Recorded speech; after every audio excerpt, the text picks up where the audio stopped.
বেড়াল পোষার শখ বনমালী বাবুর ছিল না কোনো কালেই। বাধ্য হয়েই তাকে বেড়াল পুষতে হয়েছিল। চাষ আছে, বাড়িতে ধান চাল তো থাকবেই, আর ধান চাল থাকলে ইঁদুরও থাকবে।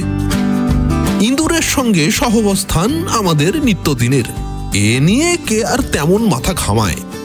কিন্তু বনমালী বাবুকে শেষ পর্যন্ত মাথা ঘামাতেই হলো। গিন্নি গিয়েছিলেন দুর্গা ঠাকুর দেখতে একটা নতুন বেনারসি পরে। আশ্বিনের প্যাচ প্যাচে ঘামে ভেজা শাড়িটা ফিরে এসে ছড়িয়ে দিয়েছিলেন দুটো মোড়ার উপর। রাতে ইঁদুর সেটা কেটে ফালা ফালা করে রেখেছে। ও মা গো, দেখেছো? ওই দেখো। শাড়ি চিবিয়ে ওদের কোন সুখটা হয় কে জানে। কয়েকদিন ওই ঘরে খেলে বাইরে মরবে দেওয়া হলো। মরল কিনা কে জানে, তবে কয়েকদিন ওর উৎপাত তেমন দেখা গেল না। কিছুদিন পর সেই শূন্যস্থান পূরণ করলো আরো একদল ইঁদুর। এ তো ভারী মুশকিল। জাঁতা কল কেনার কথা বনমালী বাবু একেবারেই ভাবেন না, কেননা জাঁতা কলের ২০ দাঁতের ক্ষতচিহ্ন বনমালী বাবুর বাঁ পায়ের কুড়ে আঙ্গুলে এখনো বিদ্যমান। পোস্ট অফিসের রানার দামোদর বলল, বেড়াল পোষেন দাদা। ঘরে বেড়াল ঘুরঘুর করলে ইঁদুর ৩০ সীমানায় আর আসবে না। হ্যাঁ, বেড়াল। নমস্কার, আপনি শুনছেন নোটে গাছতলার গল্প, আপনার মজার ঠিকানা। আমাদের আজকের পরিবেশনায় ডক্টর শীতল গঙ্গোপাধ্যায়ের ছোট গল্প বনমালী বাবুর বনবিড়াল। রানীগঞ্জের টিডিবি কলেজের বাংলা ভাষা ও সাহিত্যের অধ্যাপক ডক্টর শীতল গঙ্গোপাধ্যায় গল্প, কবিতা, গবেষণাধর্মী প্রবন্ধ প্রভৃতি নানাবিধ রচনায় সিদ্ধহস্ত। দেশ, সানন্দা, কৃত্তিবাস থেকে শুরু করে ভারতবর্ষের বিভিন্ন পত্রপত্রিকায় বহুদিন ধরে লিখে চলেছেন। তাঁর প্রথম প্রকাশিত ছোট গল্প রক্তাক্ত ঘোড়া পাঠকদের মনে বিশেষ জায়গা লাভ করেছে। পুস্তক প্রকাশনের বাঘ জন্ম এবং বইটি থেকে আজকের গল্প বনমালী বাবুর বনবিড়াল। আজ পিয়ন গোবর্ধন, রানার এবং লোচনের চরিত্রে ছন্দক চৌধুরী, নানান অফিস কর্মীদের চরিত্রে শুভজিৎ, হেড পোস্টমাস্টারের চরিত্রে সুতাসম ভাদুরী, বনমালী বাবুর গিন্নির চরিত্রে মিমি, গল্পের সূত্রধর এবং বনমালী বাবুর চরিত্রে আমি প্রীতম গাঙ্গুলি, গল্পের পোস্টার ডিজাইন অঞ্জন মহান্তি, গল্পের ধ্বনি পরিকল্পনা, সম্পাদনা এবং সমগ্র পরিচালনা আমি প্রীতম গাঙ্গুলি। আজকের গল্প বনমালী বাবুর বনবিড়াল। বেড়াল পোষার যোগ্য জন্তু বলে মোটেই মনে করেন না বনমালী বাবু। তবু পুষতেই যদি হয় তবে রাস্তায় ঘুরে বেড়ানো নোংরা বেড়াল তো আর পোষা যায় না। ওরা এরোর বাড়ি চুরি করে আর মাঝে মাঝে রাস্তা কেটে দেয়। তখন গাড়ির ড্রাইভারেরা মুশকিলে পড়ে যায়। না জেনে কেউ আগে রাস্তা না পার হওয়া পর্যন্ত তারা গাড়ি দাঁড় করিয়ে রাখতে বাধ্য হয়। বনমালী বাবু তাই তাদের চাষের মুনিশ মনসারামকে ধরলেন। মনসারা সাঁওতাল, পাহাড় জঙ্গল ঘেঁষে বাস করে, নানা রকম বুনো জন্তু শিকার করে, পোষে। ও একটা বেড়াল জোগাড় করে দিলেও দিতে পারে। মনসা বলল, কয়েকদিন সবুর কর, পেলে এনে দেব। বনমালী বাবু বললেন, আমার কিন্তু ভালো বেড়াল চাই। বিড়ালের আবার ভালো মন্দ কি? বিড়াল বিড়াল, তোর ইঁদুর তাড়ানো নিয়ে কাজ, সেটা হলেই হলো। কয়েকদিন পর মনসা সত্যিই একটা বেড়াল নিয়ে এলো। বাবু, বেড়ালটা কুচকুচে কালো, খাঁচার ভেতর থেকে নীল চোখে ড্যাব ড্যাব করে ওর তাকানো দেখে বনমালী বাবুর গা ছমছম করে উঠল। তাছাড়া অলক্ষণে বলে কালো বেড়ালের বদনামও তো আছে। বনমালী বললেন, এ বেড়াল আমি নেব না। মনসা বলল, বেশ, তাহলে আমি নিয়ে যাচ্ছি। আবার কবে অন্য বিড়াল পাবো জানি না, পেলে এনে দেব। গিন্নি বললেন, মনসা, হ্যাঁ, বেড়ালটা তুই রেখে যা। ওনার আর কি, শাড়িটা তো গেছে আমার, আমি এটাকেই পুষবো। আচ্ছা। সুতরাং বেড়ালটা থেকে গেল। বেড়াল এমনিতেই ঘর কোনো জাত, তারপর খাবার যেখানে পায় সেখান থেকে আর নড়তে চায় না। বনমালী একটু খুঁতখুত করলেন, কিন্তু গিন্নি কান দিলেন না। বেড়ালটা থাকায় ইঁদুরের উৎপাত কমল বটে, কিন্তু তার অত্যাচারে কর্তা গিন্নি ক্রমশ অতিষ্ঠ হয়ে উঠতে লাগলেন। ঘর নোংরা করা, আসবাবপত্র আছড়ে কামড়ে একসা করা, খাবারে মুখ দেওয়া, কোনো কিছুতেই তার অরুচি নেই। সে সব তবু মেনে নেওয়া গেছিল, কিন্তু একদিন বনমালী কিছুতেই রাগ চেপে রাখতে পারলেন না। এই তল্লাটে ৫-৭টা গ্রামের মধ্যে একটি মাত্র পোস্ট অফিস, মোটকবনি গ্রামে। সেই পোস্ট অফিসের পোস্টমাস্টার বনমালী কুণ্ডু, একজন পিয়ন আছে আর একজন রানার। বনমালীর বাইরের দিকের ঘরটাতে পোস্ট অফিস, সেখানেই লাল ডাক বাক্সে চিঠি জমা পড়ে। পিয়ন গোবর্ধন চিঠিগুলোকে ডাক বাক্সে ভরে সিল করে দেয়। রানার ৩ মাইল দূরের বাসস্টপে সেই ব্যাগ নির্দিষ্ট বাসে তুলে দেয় এবং হেড পোস্ট অফিস ফেরত চিঠি ভর্তি ডাক ব্যাগ নিয়ে বাড়ি ফিরে আসে। তারপর পিয়ন সেই চিঠি ঘরে ঘরে বিলি করে দেয়। তখন এই সব পোস্ট অফিসের কর্মীদের মাইনে ছিল না, কেন্দ্রীয় সরকার সামান্য ভাতা দিত মাত্র, তাতে সংসার চলতো না। তাই পোস্টমাস্টাররা কেউ টিউশনি করতেন, কেউ চাষাবাদ করতেন, কেউ বা প্রাইমারি স্কুলে মাস্টারি করতেন। আমাদের বনমালী বাবু চাষ ছাড়াও ডাক্তারি করতেন।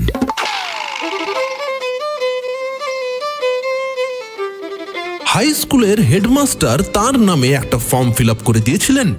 ২৫০ টাকার বিনিময়ে তিনি হোমিওপ্যাথি ডাক্তারের একটা ডিগ্রি পেয়ে যান। তারপর বই পড়ে হোমিওপ্যাথি, অ্যালোপ্যাথি, আয়ুর্বেদিক সব রকম মিলিয়ে মিশিয়ে রোগীর চিকিৎসা করতে শুরু করেন, বাড়িতেই একটা ডিসপেন্সারি খুলে। গ্রামে গঞ্জে তো রোগের অভাব নেই, তাই রোগীর কমতি ছিল না। পোস্ট অফিসের দরজার উপর একটা বোর্ডে লেখা থাকতো ডাক ও তার বিভাগ, এবং আর একটা বোর্ডে লেখা থাকতো ডাক্তার বিভাগ। নির্বিবাদী মানুষ তিনি, যত্ন নিয়ে পোস্ট অফিসের কাজ করতেন। লেখাপড়া খুব একটা জানতেন না বলে পাড়ার ছেলে ছোকরাদের সাহায্য নিতেন। বনমালী বাবুর একটি খারাপ অভ্যাস ছিল, তিনি মাছ না হলে ভাত খেতে পারতেন না। কই, মাগুর, চ্যাং জাতীয় মাছ কিনে হাঁড়িতে জল দিয়ে জিয়ে রাখতেন অসময়ে খাবার জন্যে। তাও যেদিন থাকতো না সেদিন পুকুরে স্নান করতে যাবার সময় একখানা খ্যাপলা জাল নিয়ে যেতেন এবং চিংড়ি, পুঁটি, মৌরলা যা হোক কিছু ধরে আনতেন। গিন্নি ভাতের সঙ্গে তাই ভেজে দিতেন। এমনই একদিনের কথা, পুকুর থেকে কয়েকটা পুঁটি মাছ ধরে স্নান করে বাড়ি ফিরেছেন। গিন্নি সেগুলো ভেজে দিয়েছে, এবার খেতে বসবেন। এমন সময় এলো এক রোগী। বনমালী বাবু গিন্নিকে বললেন, শুনছো, ভাতটা বেড়ে রাখো, আমি ওকে ওষুধ দিয়েই খেতে বসবো। চিকিৎসার জন্য ওষুধপত্র তাকেই এনে রাখতে হতো। আশেপাশের কোনো গ্রামেই ওষুধের দোকান নেই, ওষুধ কিনতে হলে শহরের দোকান যেতে হবে, সে তো আর কাছে নয়। রোগীর অবস্থা ততক্ষণে খারাপ হয়ে যাওয়াই সম্ভব। গিন্নি ভাত বেড়ে দিয়েছে, পুঁটি মাছ ভাজাও দিয়েছে থালার ধারে। তারপর গিন্নি অন্য কাজে ব্যস্ত হয়ে পড়েছে। সেই সুযোগে বেড়ালটা মাছগুলো খেয়ে নিয়েছে। যা এ বাবা! একেই তো বনমালী বেড়ালটাকে দেখতেই পারতেন না, তার উপর ভাত খাওয়াটা মাটি হলো দেখে তিনি ঠিক করলেন বেড়ালটাকে তাড়াবেন। চলো! এবং লাঠি নিয়ে তাড়া করে পাড়া ছাড়া করলেন বেড়ালটাকে। তবে রে, ভাবলেন যাক, বাঁচা গেল। কিন্তু সন্ধে বেলায় দেখলেন রান্নাঘরে উনুনের পাশে দিব্যি শুয়ে আছে, যেন কিছুই হয়নি। পিয়ন গোবর্ধন বলল, ওভাবে বেড়াল তাড়ানো যায় না দাদা, ওটাকে বস্তায় ভরে অনেক দূরে কোথাও ছেড়ে দিয়ে আসতে হবে, যাতে ও আর ফিরে না আসতে পারে। তাই করা হলো। একদিন মাইল ৩ দূরে জঙ্গলের মধ্যে ছেড়ে দিয়ে আসা হলো তাকে। এবার নিশ্চিন্তি। পরের দিন আর কোথাও দেখা গেল না তাকে। কিন্তু তার পরের দিন সবাইকে অবাক করে গুটি গুটি পোস্ট অফিসে এসে হাজির হলো ঠিক। এবার গিন্নি কিন্তু খুশি হলো, বলল, দেখলে আমাদের ওপর কেমন মায়া পড়ে গেছে ওর। হ্যাঁ, ঠিক বাড়ি চিনে ফিরে এলো। পশু হলে কি হবে, থাক আর তাড়িও না বাপু। সন্তানাদি নেই, বেড়ালটার উপর গিন্নির একটু অপত্য স্নেহ জেগে থাকতেই পারে। বনমালী আর কিছু বললেন না, কিন্তু মনে মনে ফন্দি খুঁজতে লাগলেন কি করে ওই অলক্ষণে বেড়ালটার হাত থেকে নিস্তার পাওয়া যায়।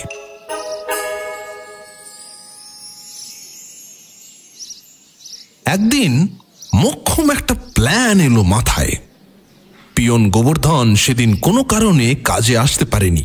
বনমালী দেখলেন এই সুযোগ, আজই যা করার করতে হবে। ডাক ব্যাগে চিঠি ভরে সিল করার দায়িত্ব আজ তাঁরই। তিনি চিঠিপত্রের সঙ্গে বেড়ালটাকেও ব্যাগে ভরে সিল করে দিলেন।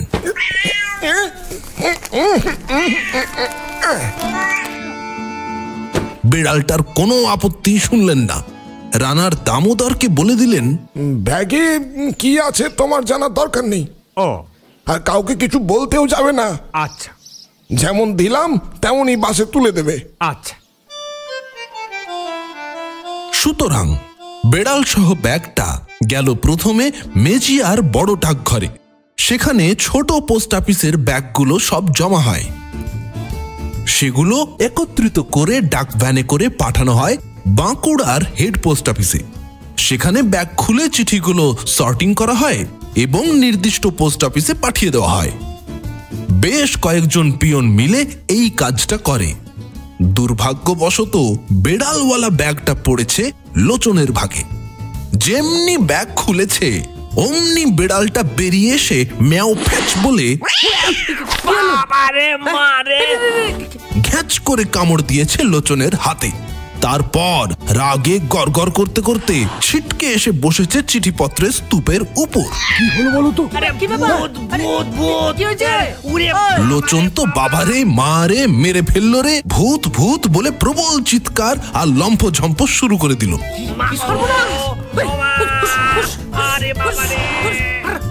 অন্য পিয়নরাও হতভম্ব।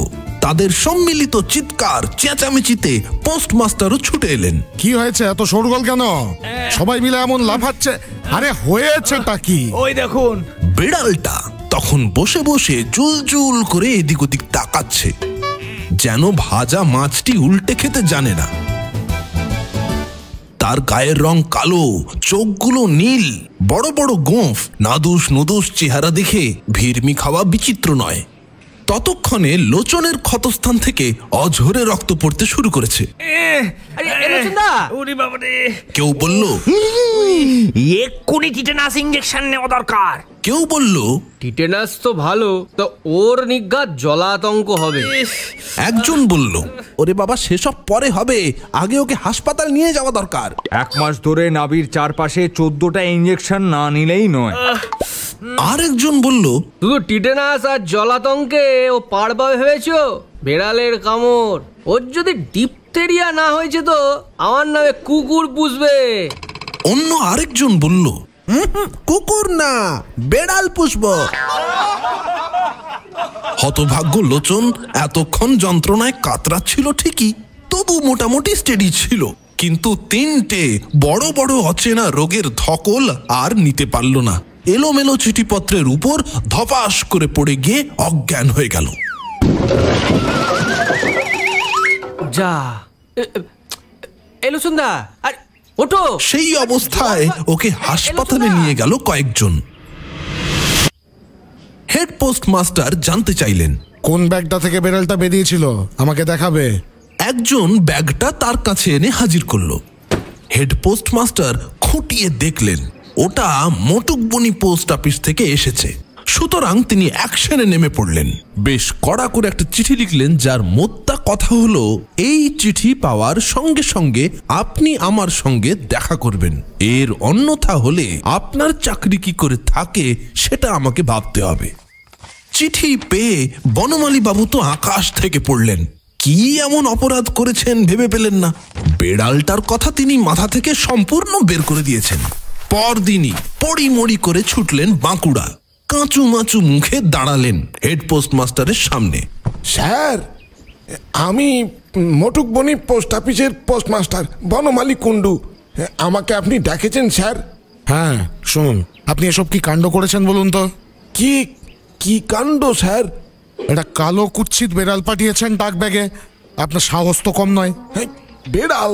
হ্যাঁ বেড়াল। কেন পাঠালেন চিঠিপত্রের ব্যাগে? বনমালীর তখন মনে পড়ে গেছে বেড়াল বৃত্তান্ত, কিন্তু এখন সেটা স্বীকার করা যাবে না। নিশ্চয়ই একটা কেলেঙ্কারি কিছু হয়েছে। তাই আসল ঘটনা চেপে গিয়ে বললেন, ইয়ে বেড়াল স্যার ডাক ব্যাগের ভেতরে কি করে ঢুকবে এ ব্যাপারে তো আমার কিছু জানা নেই স্যার। আমি কি তবে মিছে কথা বলছি? না না না স্যার, মিছে কথা কেন বলবেন? আসলে আমি তো ডাক ব্যাগ সিল করি না, করেন পিয়ন গোবর্ধন বাবু। তবে তবে তিনিও স্যার দীর্ঘদিন ধরে ব্যাগ সিল করছেন। এমন তো কখনো হয়নি স্যার। কি জানি এই ইঁদুরের সন্ধানে ব্যাগে ঢুকে গেছিল কিনা। তিনি হয়তো না দেখেই ওই চিঠিপত্র ভরে সিল করে দিয়েছেন। বড় অন্যায় হয়ে গেছে স্যার, তা ভালো করে দেখা উচিত ছিল। এবারের মতো মাফ করে দিন স্যার, আর কোনোদিনও এমন হবে না। মাপ তো এমনি এমনি করে দেওয়া যাবে না। আমাদের একজন স্টাফকে আঁচড়ে কামড়ে একেবারে ক্ষতবিক্ষত করে দিয়েছে আপনার বেড়ালটা। এই বাবা, সে এখন হাসপাতালে চিকিৎসাধীন, বাঁচে কিনা সন্দেহ। এই শুনুন, ওর চিকিৎসার খরচ কিন্তু আপনাকে দিতে হবে। চিকিৎসার খরচ কত লাগবে স্যার? তা কি এক্ষুনি বলা যায় নাকি? আপাতত আপনার 1 মাসের মাইনে দিয়ে যান। আমাদের মাইনে নেই স্যার, সামান্য কিছু ভাতা পাই। জানি জানি, ওই ভাতায় 1 মাসের দিয়ে যান। ও বেঁচে গেলে আপনিও বাঁচলেন, নইলে কি হবে আমি কিন্তু বলতে পারছি না। এই যে স্যার। বনমালী টাকা গোচ্ছা দিয়ে বেড়ালটাকে গাল দিতে দিতে বাড়ি এলেন। বেড়াল পোষার পরিকল্পনার যে মারাত্মক ভুল ছিল তা তিনি হাড়ে হাড়ে টের পেলেন।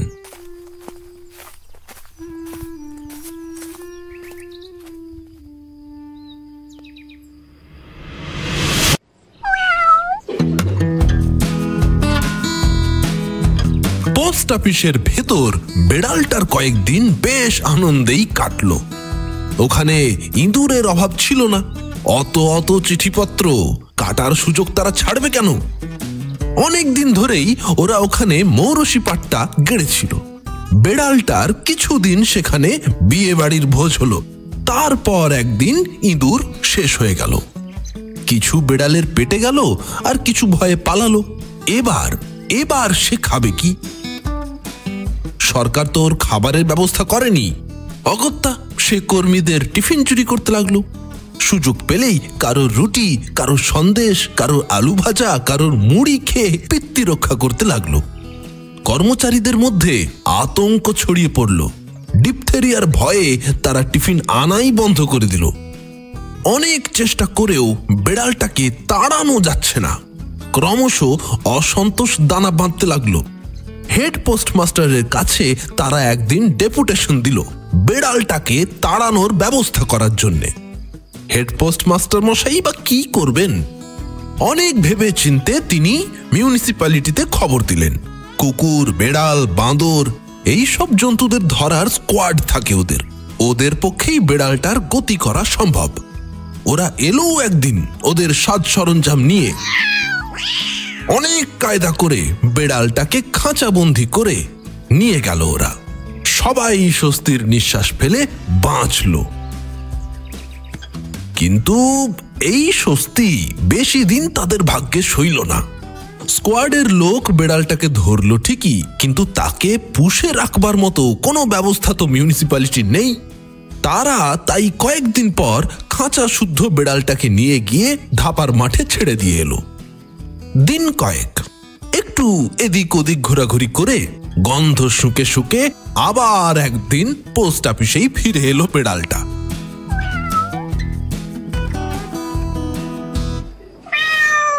উফ, আবার ফেরত এসেছে। এবার কি হবে? লোচন ততদিনে সুস্থ হয়ে ফিরে এসেছে হাসপাতাল থেকে। সে বলল, এই বেড়ালটার ব্যবস্থা দেখছি আমাকেই করতে হবে। বন্ধুরা জিজ্ঞেস করলো, এই কি ব্যবস্থা করবি তুই? সে জেনে তোদের কি লাভ? বেড়ালটা দূর হলেই তো হলো। হ্যাঁ, আমি যেমন করে পারি করব সেটা। এবং একদিন সবার অগোচরে বেড়ালটাকে ভ্যানিশ করে দিল লোচন। সবাই দেখলো বেড়ালটা আর পোস্ট অফিসে নেই। কেউ জানতেই পারলো না কি করে হলো ব্যাপারটা। কেউ বলল, বিড়ালটাকেও নিশ্চয়ই মেরে ফেলেছে। ওকে তো কম কষ্ট দেয়নি ওটা। কেউ বলল, আর দোষ বেড়ালটাকেও এমন কাউকে দিয়েছে যে বেড়াল পোষে। আবার কেউ বলল, আর না না, ওটাকে নিজের বাড়িতে নিয়ে গিয়ে রেখেছে। তাই কখনো করে? ও নিশ্চয়ই ওটাকে বস্তায় ভরে মাটিতে পুঁতে দিয়েছে। লোচন কাউকেই জানালো না বেড়ালটাকেও কোথায় পাচার করেছে। তবে ভয়ানক জন্তুটার হাত থেকে নিস্তার পেয়ে সবাই খুশি হলো।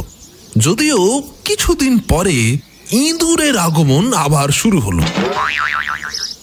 ওরা কেউ না জানুক, মোটকবনি পোস্ট অফিসের পোস্টমাস্টার বনমালী কুণ্ডু কিন্তু ঠিক জানতে পারলেন। একদিন রানার ডাক ব্যাগটা বাস থেকে এনে পোস্ট অফিসের মেঝেতে ধপাস করে ফেলতেই ব্যাগটা বলে উঠল,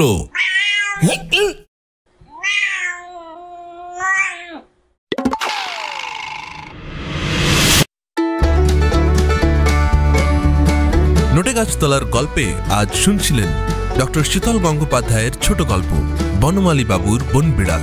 কেমন লাগলো আজকের গল্প অবশ্যই আমাদের জানান নিজের কমেন্ট বক্সে। আপনাদের কমেন্টসের জন্য আমরা মুখিয়ে বসে থাকি। ভিডিওটিকে লাইক করতে ভুলবেন না এবং ইউটিউবের নতুন ফিচার ভিডিওটিকে হাইপ করতে ভুলবেন না। শ্রোতা বন্ধুদের কাছে অনুরোধ, গল্পটি শেয়ার করে নিন আরও গল্পপ্রেমী মানুষদের সঙ্গে। অসংখ্য ধন্যবাদ আমাদের সঙ্গে সময় কাটাবার জন্য। খুব শিগগির ফিরে আসব আরও মজার গল্প নিয়ে। খুব ভালো থাকুন, হাসতে থাকুন, শুনতে থাকুন নোটে গাছতলার গল্প, আপনার মজার ঠিকানা। আজকের মতো বিদায় বন্ধু, নমস্কার।